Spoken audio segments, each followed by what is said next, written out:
Welcome to your all-active Reserve and Veterans TV series. This information education show has three goals. Tell who military veterans are, share about all organizations, auxiliaries, their programs and officers at all levels, and tell about memorials in all the cities we serve in this network.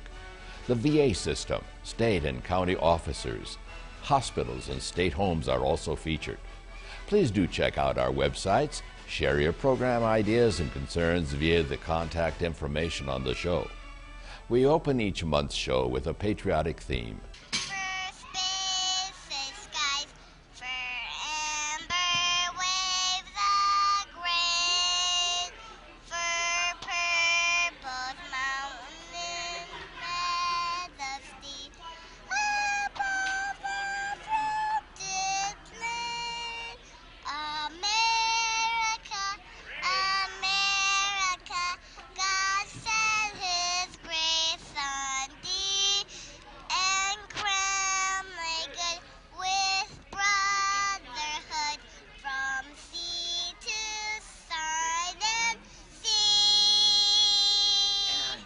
What is your name? McKenna. McKenna what? What's your last name? Tell me your full name. McKenna Elizabeth Smart, extraordinaire. Oh, Not the my. extraordinaire part. And how old are you, McKenna? 3 years old. Welcome once again to Vets Visits on TV. This is program number 165 for the month of December. And this is my co-host. I'm Brad Lindsay, Olmsted County Veteran Services. Right on. And we brought in a little bit of color for today, and my bell jingles a little bit too. And we'll get to some dates in history in a second. I first want to acknowledge that our opening was by a little girl who sang, of course, America, and I met her at a National Guard taping that I was doing.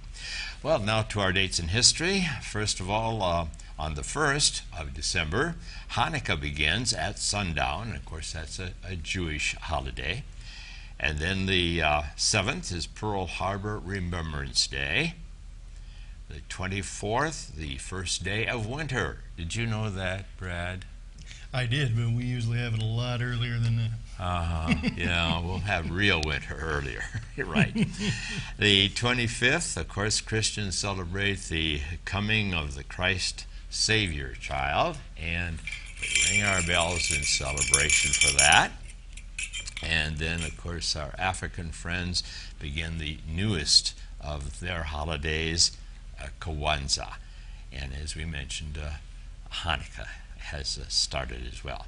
So I have chosen for the December show the theme of family support of our military, specifically through Beyond the Yellow Ribbon. And Brad, will you give us some more details? Sure. With our first feature. You betcha. Whether you live in a metro area, suburban, or small town, we encourage you to seek out the families of our military as you learn ways in this show about the Beyond the Yellow Ribbon National Program. First, Jerry is at a workshop for leaders and talks with National Guard Colonel Barbara O'Reilly. All right, I'm Lieutenant Colonel Barb O'Reilly with the Minnesota National Guard Deployment Cycle Support. We're here in Rochester this evening to support Rochester in their campaign to become a Yellow Ribbon community. The Yellow Ribbon communities began with Governor Pawlenty signing the Military Family Covenant on June 16, 2008. The tangible item of that covenant is the Yellow Ribbon City and the Yellow Ribbon County. And the purpose of this covenant is to ensure that service members and families are supported throughout the deployment cycle. Since 2001, since 9/11, 2001, the Minnesota National Guard, as well as the other reserve components in Minnesota, have deployed over 17,000 service members. So families throughout Minnesota have been affected by the deployments. And so one of the purposes of our Yellow Ribbon communities is to ensure that leaders within the communities have that information and awareness of the military culture, that they understand the impact of deployment and how it affects the family that's left behind. And then further, to do more. then hang a yellow ribbon on their car saying that they support their troops, because the support for troops is overwhelming. And so this campaign attempts to synchronize all that support under one umbrella and ensures that there's an action plan for how the community is going to support the military families and the service members. And we outreach to all services, the reserve components in Minnesota as well as the National Guard. Now we know that there are a number of changes that take place in the persons that are deployed. We know that they undergo these changes without any help whatsoever. It just happens, I suppose. But now, what kinds of individuals, as you call the leaders, are expected to be here and to share in this experience? The leaders that we target include clergy, the elected officials, educators, both K through 12 and higher education, law enforcement, judicial, veterans groups, social services, as well as a couple of others that we think are important. And that may vary by community. And again, what we ask them to do is commit to becoming a Yellow Ribbon City, and then developing that action plan that shows how they are going to support the families. And really, this is a living document. It may change and be updated many times. I noticed some county veteran service officers just walked in, and they would be part of that support group as well, as they hope that the veteran will check in with them for whatever needs there are? Absolutely. Two key resources are, one, the Veteran Service, the County Veteran Service Officer, who is a link to the service members' benefits, and secondly, the Family Assistance Center. And you will see Pat Coral here tonight with the Mankato Family Assistance Center. And he is really the resource between the service member and all the resources that are available out there when a family's in need. Now, what other communities have you been involved in up to this point? Up to this point, Farmington is the only official Yellow Ribbon City. However, we're working with probably 15 communities in the metro area, Rochester, southwest Minnesota, including Montevideo, Marshall. Additionally, we're working with Washington County and Isanti County for them to become Yellow Ribbon counties. We thank you so much, Colonel, for sharing with us an introduction of what's going to happen tonight. All right. And we're going to take some tape from time to time this evening and see what happens. Okay, thank you. Thank you. The Minnesota National Guard has pioneered a comprehensive approach to providing services, training, and resources to service members and their families throughout the deployment cycle. Beyond the Yellow Ribbon training is open to all branches of the military. Even its name, Beyond the Yellow Ribbon, is a reminder that supporting military service members cannot end when they return home from deployment and the yellow ribbons are untied, but continues throughout the process of reintegration. This program was envisioned by Major General Larry Shelito's personal experience of reintegration after the Vietnam War, and the Beyond the Yellow Ribbon umbrella features several programs, from reintegration events and wellness programs for service members and their families to creating Yellow Ribbon cities and counties. The Minnesota National Guard teamed with the Minnesota County Veteran Service Officers and the State Department of Veterans Affairs way back in early 2005. Since that time, we've been meeting with the troops at their demobilization sites as soon as they return from a combat zone. We provide information on things like jobs, education, disability benefits, taxes, and they are enrolled on the spot for VA healthcare services before they are even officially discharged. When service members deploy, their families, employers, and communities are all affected in many ways.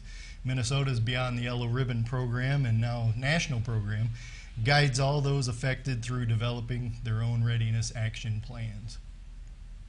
To continue our Yellow Ribbon theme, Beyond the Yellow Ribbon, a special recognition program for supporting organizations at the Rochester Community Technical College was taped back in September, and this is kind of a follow-through and a thank you, as we said, a recognition. So we hope at the same time that you are looking for more information so that you can develop this program in your community. And we hope that you will take note of the website, which I have posted on the program as well. So it's Beyond the Yellow Ribbon, Southeast MN. And you can get information for your particular community to develop the program further. So I next talked with Ken Roll for a few months ago at a family event. And here he is now as we continue more information on the Beyond the Yellow Ribbon program. He's the MC of this recognition program. We're a brand new community service organization. Brand new in the sense that we've only been around for 18 months. And we're a little different from other veterans organizations in the area. Not many people know about us yet, who we are and what our focus and mission is. So I'm just going to spend a couple of minutes and tell you about that. Who we are is real easy. We're just a plain bunch of ordinary citizens. Got some military moms, some representatives of veterans organizations, some people that just have a passion for military folks because they've got military members somewhere in their extended family, and a couple of old retired guys like me. I spent 23 years on active duty many, many years ago, retired in 1994. What we do is a little different, though, as I said. Our focus is primarily on people who currently wear the uniform.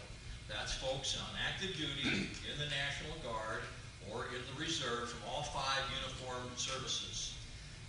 If you do a circle around Rochester, about 35 or 40 miles, you would find 600 military families in those categories. You'd find 900 military kids. That was astounding when we kind of learned some of this information from the Minnesota Guard and Operation Military Kids. But past that, there's got to be hundreds, probably even thousands, of military moms and dads and grandparents and et cetera, aunts and uncles. We're all affected by military life, particularly as military life with deployments happen. So that's really our focus. That's why we exist, is to honor and support those people who wear the uniform. And we have many of our constituents, if I could call you that here today, some in uniform and some in not. But we're so very proud of what they do, and I'll tell you what, the reason we exist is just to simply say thank you for all the service that the heroes in uniform and the heroes who are at home, the 5-year-olds, the 8-year-olds, and the 16-year-olds, the grandmas and grandpas, they're heroes too. We want to say thank you for all their service. Beyond the Yellow Ribbon, Southeast Minnesota connects with military families and military service members through monthly free family fun events. And in this particular case, we co-sponsor or partner with other community service organizations or places like RCTC, businesses, to help co-sponsor an event where we can ask a military family to come in and just have fun. Doesn't cost anything. They get to come and be at the event for free, and they just have a great time. And while they're there, we connect with them to tell them what we're about and what we hope to do for them.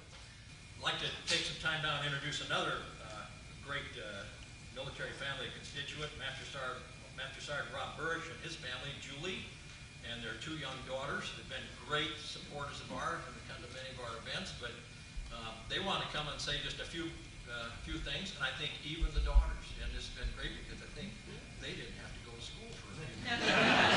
Please welcome Burrish. Thank you very much, Ken. Thank you very much for asking us to come and speak. Kind of a humbling process to think of that many military families out there. And Ken sent an email to us to ask us to come and speak to this, so it's kind of humbling. And you know, as you can tell, I am a military member, and I've been the one that the support has been directed towards. You know, I've been in 19 years now, and whenever I've deployed, prior to 9/11 and after 9/11, the support's always been there for me. You know, I haven't had my military family, you know, since till 1999. So these are the heroes. These are my heroes. These are 3 of my heroes here. And I'm with the 109th Air Medical Evacuation Squadron with the 133rd Airlift Wing in St. Paul, Minnesota. So we're 70 miles from our base. So when it comes to being gone and needing support, you know, we're 70 miles away. It's easy to, you know, my family is kind of out of sight, out of mind, some phone calls and stuff. But as the Colonel said, this is an organization to where now we've been able to go to some events, and there's a face that we have in order for my family to have some support. Family and friends are always the first line of support that you have. But beyond that, You know, they don't always have the expertise to help you with whatever situations that are come along, whether it's the broken water heater on the farm. I don't live on a farm, so I won't need that. But so it's a wonderful organization to come, and the focus, of course, is to help us when we're deployed. When I'm gone, they have to get through daily life without me being the member there with them. So they're kind of put on hold, as you had said. You know, they kind of hang in there while we're gone until we come back. My deployments are for at the most 120 days, but we go every 20 months, or potentially every 20 months. So we, you know, it's now once every 5 years. So being Air Force, we have a different perspective on how it goes. So we can go more often, but for less time. But the effect is still the same, no matter how long that you're gone. So thank you, Ken, for bringing this to us. It is nice to know that there's all those families out there, to have that face to be able to come up and go to these events and bring my kids to the events. You know, these little great smiling faces next to me. And to be able to go to these events where they can meet other military families that are out there. You know, whether we need the support or not, thank you for always being there for deployments, when there are deployments and when there aren't deployments. And I'm going to let the important ones say a few words now to you, if you don't mind.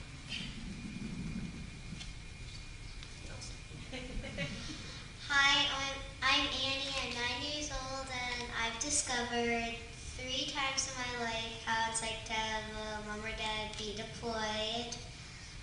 My dad is a flight medic in the Air Force, and he brings people back to the United States to get better health care, and I'm very proud of him. I'm proud of all the military people who have been supporting our country and fighting for our freedom. So I'm proud of them, and I'm proud of Beyond the Yellow Ribbon for all the fun events they've been doing for all military families, and for supporting military families. And I'm proud of my dad. I'm proud of the military people. I'm proud of Beyond the Yellow Ribbon, and most importantly, I'm proud to be a military kid.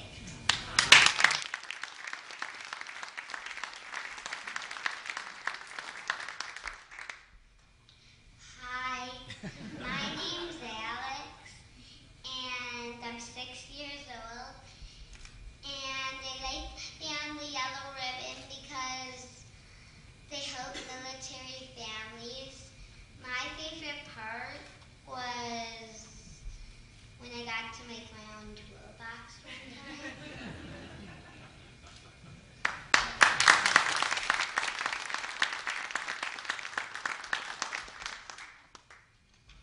And my name is Julie Brish, and my appreciation for Beyond the Yellow Ribbon comes as a parent of a military kid. I think the children of military members have a unique sacrifice and an innate, passionate sense of pride for their parent that's in the military, and aren't always able to articulate that, and aren't always recognized for the sacrifice that they make. My husband and I lived in San Antonio before living here, and I was a teacher at that point. We didn't have any children, but I was able to see what that community did for their military families. And coming back here, I'm lucky enough to have grown up here, and I have family here, so as a wife and mother, in this case, when Rob is deployed, I don't necessarily need that support, but my kids need to be recognized. And there are so many wives and husbands and children that do need that support. So we are very appreciative of what Beyond the Yellow Ribbon brings to the military community. Our girls just beam when they talk about the military and soldiers, and they're so proud of their dad. And Annie makes it her mission to wear something camouflaged every day. She's got a camouflage backpack, and she's got camouflage shoes, and somehow every day I let her wear camouflage pants today. And I just really, truly appreciate the support and the recognition that Beyond the Yellow Ribbon has brought to our daughters and to all the military kids in the area. We've really enjoyed the family time spent at these events and connecting with other families. And our kids mean the world to us. And Beyond the Yellow Ribbon has made such a positive impact on them, and for that we truly thank this organization. So thanks for what you do. We want to say thank you. Many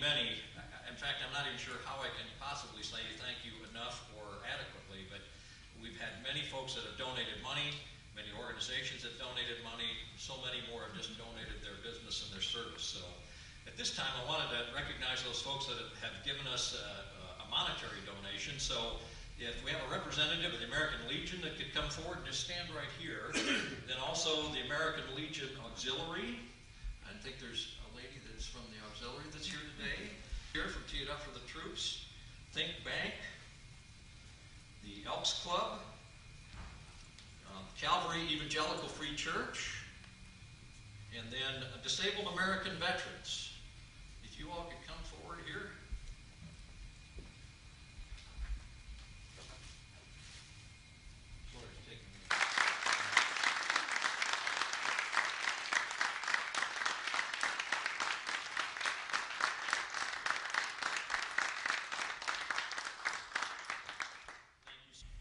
After the program and before lunch, Jerry spoke with the president of the Rochester Community and Technical College, Don Sapala, about the involvement of the school and the Minnesota Governor's Award to be given later that September date.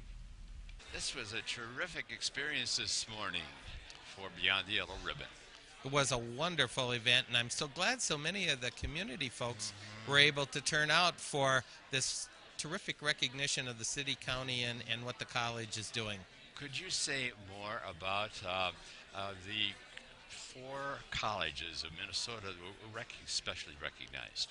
Yes, this afternoon in Farmington, Minnesota, the governor is going to recognize a number of organizations, but included in those organizations are 4 Minnesota State College and University institutions. And Rochester Community and Technical College is one of those institutions, and we're delighted to be there. 3 of our sister institutions will also be recognized this afternoon, and that would be St. Cloud State University, Alexandria Community and Technical College, and Dakota County Technical College. So we feel that we're in a pretty illustrious group of institutions there. Out of how many in the state? There are 32 colleges and universities in our system, so if my math is right, I think we're in the top 12% or so of institutions in Minnesota. Now this afternoon, you haven't got an inkling, I suppose, of exactly what will be happening. Can you give us some idea what the governor will be doing?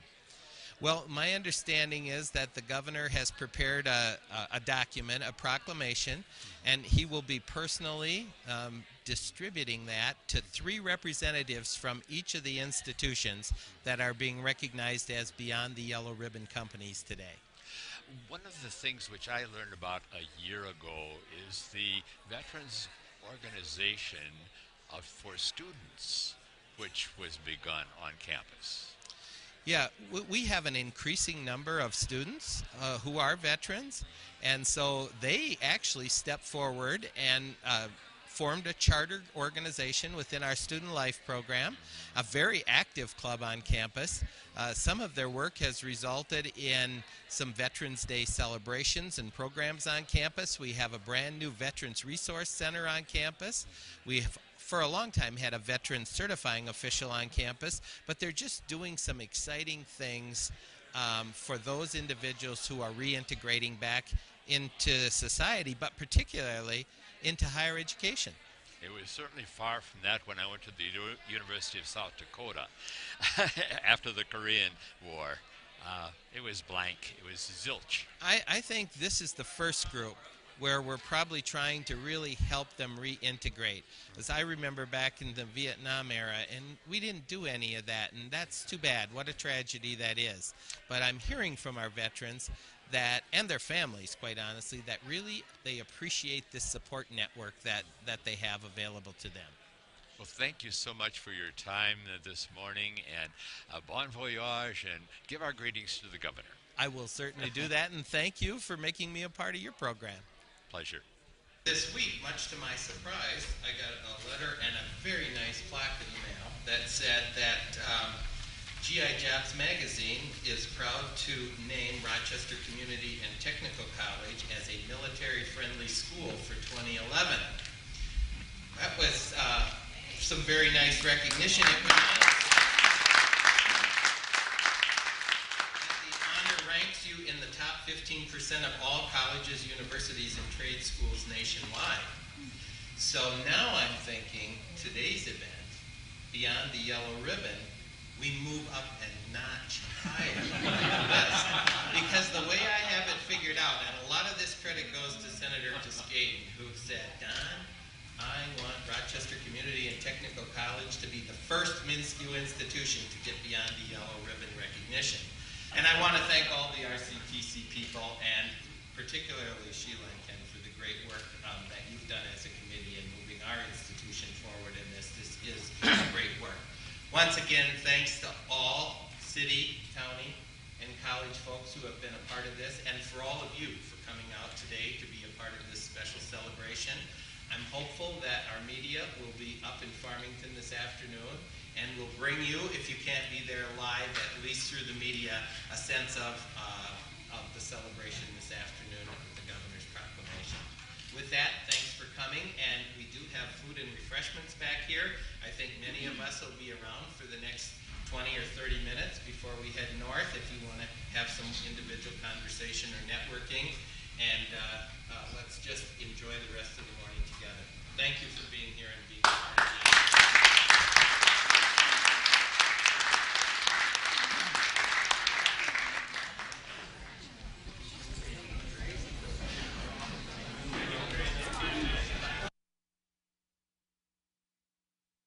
Well, that does it for program 165, and we hope that you found some valid information for your life and for your community so that you can develop this program for your service people and particularly for their families. And that does it for, what year has this been? 2010? Now we got to start learning how to write 2011, right? Okay. Thank you for joining us throughout this year, and we look forward to seeing you in the forthcoming year, and let's ring those bells for joy. Thank you so much for tuning in to Vets Visits on TV.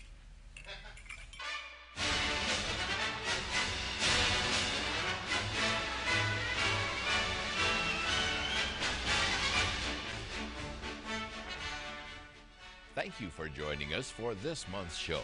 Seen in over 350 communities for over 3,500 half-hour periods. Our websites have additional information about the show and are updated bi-monthly. To contact us, you are welcome to use one of these electronic methods. For all ground mail with questions, suggestions for future programs, you may use this address. Our IRS nonprofit status is 501c3, Information Education. The Minnesota Commissioner of VA and these state-level organizations believe in and endorse Vets Visits. Join us next time, won't you, for Vets Visits on TV.